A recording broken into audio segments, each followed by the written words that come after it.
Okay, the second talk is entitled 3D Motion Sensing from 4D Light Field Gradients by Sizhou Ma, Brandon Smith, and Mohit Gupta.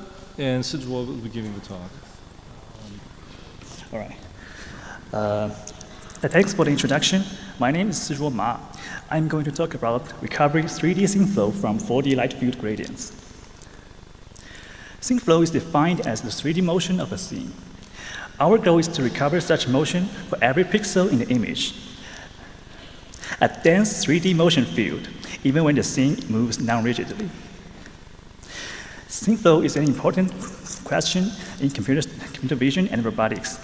It has a lot of applications, such as human-computer interfaces, virtual reality, autonomous driving, and human-robot interaction. So how can we recover scene flow? Let's look at a single object in the scene. As it moves, its 2D image will move correspondingly. Now let's look at another scenario, where the object is farther and the motion is also larger. In contrast, in the first case, the depth and the scene motion are both small. However, in both cases, the image space motion is the same, meaning that the motion and depth are coupled together, which creates an ambiguity. So for fixed image space motion, it can be either small scene motion, small depth, or large scene motion, large depth. Because of this ambiguity, motion and depth have to be solved simultaneously. The traditional way to solve scene flow is then to have an intensity plus depth camera.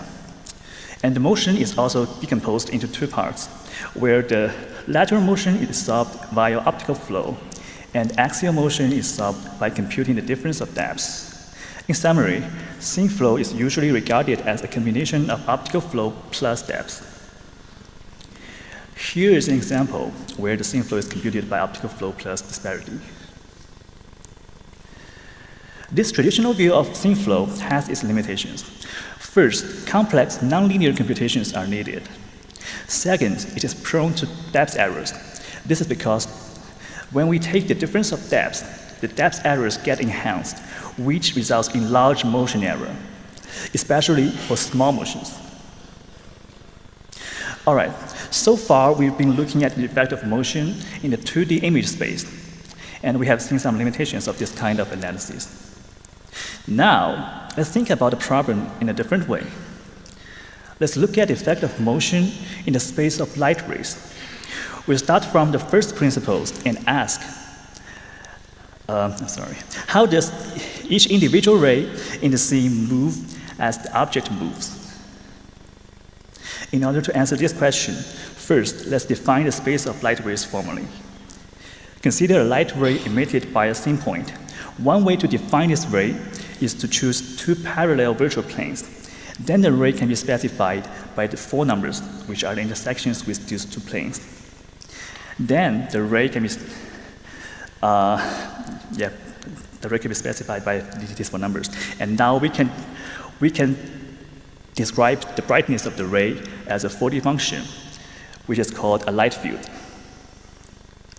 A light field can be captured by a tiled camera ray, or by placing an array of very small lenses inside the camera. In both cases, the camera can be conceptually represented as a virtual camera ray. Each of the camera captures a small image called a sub-aperture image. In other words, a light field can also be viewed as a 2D array of images. Now let's look at how the light field will change due to scene motion. Let's consider a single ray emitted by a scene patch P. The 3D motion of the scene patch will cause the ray to move in the 4D light field space. And we define this light field space motion as ray flow. An important thing to note here is that if we move the scene patch along the ray but keeps the same scene motion, the ray flow does not change. In other words, ray flow only depends on scene motion, and it is independent of where the point is along the ray. This is an important property of ray flow, and it will show up again later. Next, we're going to assume the brightness of the ray does not change. This gives us a relationship of the ray before and after motion. Assuming the motion is small, we can take the first order Taylor expansion of the right-hand side, and then these terms get canceled out. We get a relationship between light field gradients and the ray-space motion. And now let's look at the geometry of the light field before and after motion. From basic geometry, the C motion and the ray-space motion are related by this equation. And this is only a 2D projection on XZ plane, and we can do the same for the YZ plane. So here I'm giving some details, but the main message here is we can derive a complete relationship between C motion and the ray-space motion. All right, now we have two sets of equations. The thing is, the ray-space motion cannot be recovered directly. So we'll eliminate it by substituting the second equation into the first equation. And then after some rearrangement, we get a relationship between the C motion and light field gradients. We call this equation the ray flow equation. This is the main theoretical result of our paper. And this simple linear equation provides a powerful constraint so that we can recover the motion directly from measured light field gradients without estimating depths. So this suggests we can estimate scene flow using simple computations, and we don't have to worry about depth errors. This is nice, but the challenge here is that the equation is under constraint with 3 unknowns, but only 1 equation per pixel. To solve it, we need to somehow impose extra constraints. One way to do this is to assume the motion is constant for a local 4D light field neighborhood. Here we show an example of a captured light field and consider this single ray and its 4D local neighborhood. If we assume all the rays in the local neighborhood has the same motion, we can stack all these ray flow equations into a linear system, which we call the ray flow linear system. Then the motion vector V can be solved using least squares method. This is fine, but assuming local constancy of motion is a quite restrictive assumption. Can we do better? It turns out the answer is yes. The main observation is that a light field captures multiple rays from the same scene point. And the key idea is the rays from the same scene point should share the same motion. By collecting all the ray flow equations corresponding to these rays, we get a linear system again. But the main difference here is that these equations coming from the same scene point, which is an exact constraint. There's no approximation involved, and this results in much more accurate scene flow estimates. This linear system can be solved by either simple least squares or using some kind of global regularization with an additional smoothness term. Fortunately, this formulation has a similar form as optical flow, and we can apply all kinds of state-of-the-art optical flow algorithms, but in 4D to solve a scene flow. Now let's look at some scene flow recovery results. So this is a top view of our experiment setup. We use a litro-illumined camera to capture light views. The object is mounted on the translation stage such that we can measure the ground truth motion. In this experiment, the object is a playing card which moves diagonally in the XZ plane. The amount of motion is very small, at 2.4 millimeters between frames, and there's no motion along the y-axis. Our method can recover the motion precisely, despite the motion being quite small. Here is an example with multiple independently moving objects with overlapping boundaries. And we compare our result with a previous method, which also uses a light field camera. However, the light field is only used to recover depths, and the scene flow is still estimated as optical flow plus depths. This method estimates the X flow accurately, but there are errors in the Z flow due to inaccurate depths. Since our method estimates the motion directly, both the X flow and Z flow are accurate. And here we show a rotating object. The gradually changing X and Z motion is correctly estimated by the algorithm. This example shows a natural environment with occlusions and non-rigid motion. Our method can compute the motion of the branches despite the complexity of the shapes. Here is a person waving his hand. This is a challenging example because the background is full of glass reflections and textureless regions. Our method can still recover the movement of the hand. Here is the failure case of our method. In this example, a lot of shadows are cast on a textureless tabletop, because of which the brightness constancy assumption is violated, and the motion boundaries cannot be recovered exactly.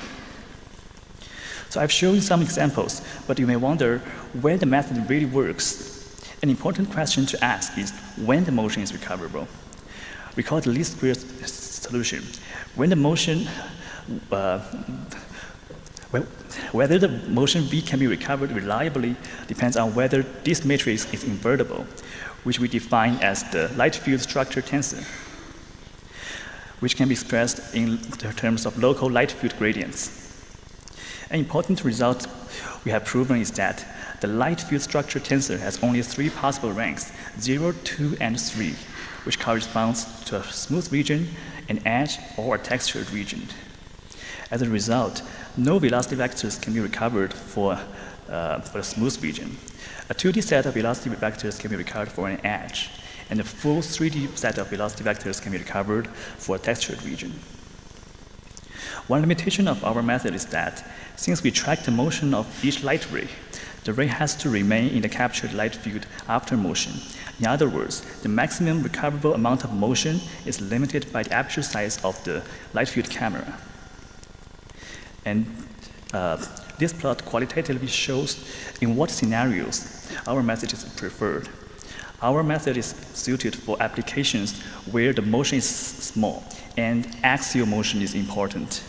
For large and mostly lateral motion, traditional methods may work better. In summary, we showed a method for recovering scene motion without estimating depths. This is made possible by a linear equation that decouples motion and depths and relates the 3D scene motion and 4D light field gradients directly. We developed algorithms that recover scene motion and by exploiting the underlying light field gradient, the underlying light field structure. We analyze when the motion is recoverable, and we show scene flow recovery results on a range of challenging scenes. Light field cameras have long been studied for depth sensing and image refocusing.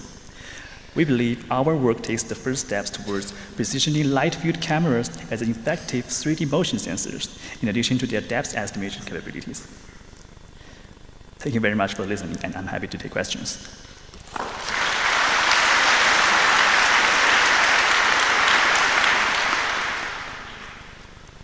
Any questions? Yeah. Hi. I was wondering if you could elaborate a little bit on how you get the corresponding rays without knowing the depth. Okay, actually, the correspondence is estimated by detecting the linear structures in the epipolar plane images. I don't know if you are familiar with that. So actually, the correspondence kind of encoding the scene depth. But I think our point is that even if you get a rough estimate of the correspondence, we can still recover a high precision scene motion. And you can refer to our paper for the further details. Great, thank you. Other questions?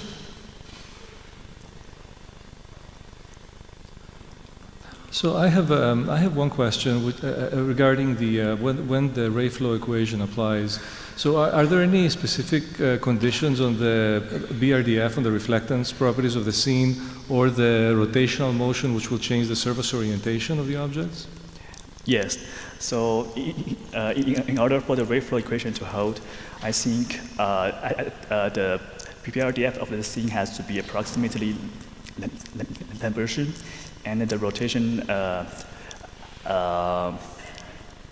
has to be small, and the light source should be distant. And I think you can refer to the paper for details. Okay, let's thank the speaker one more time.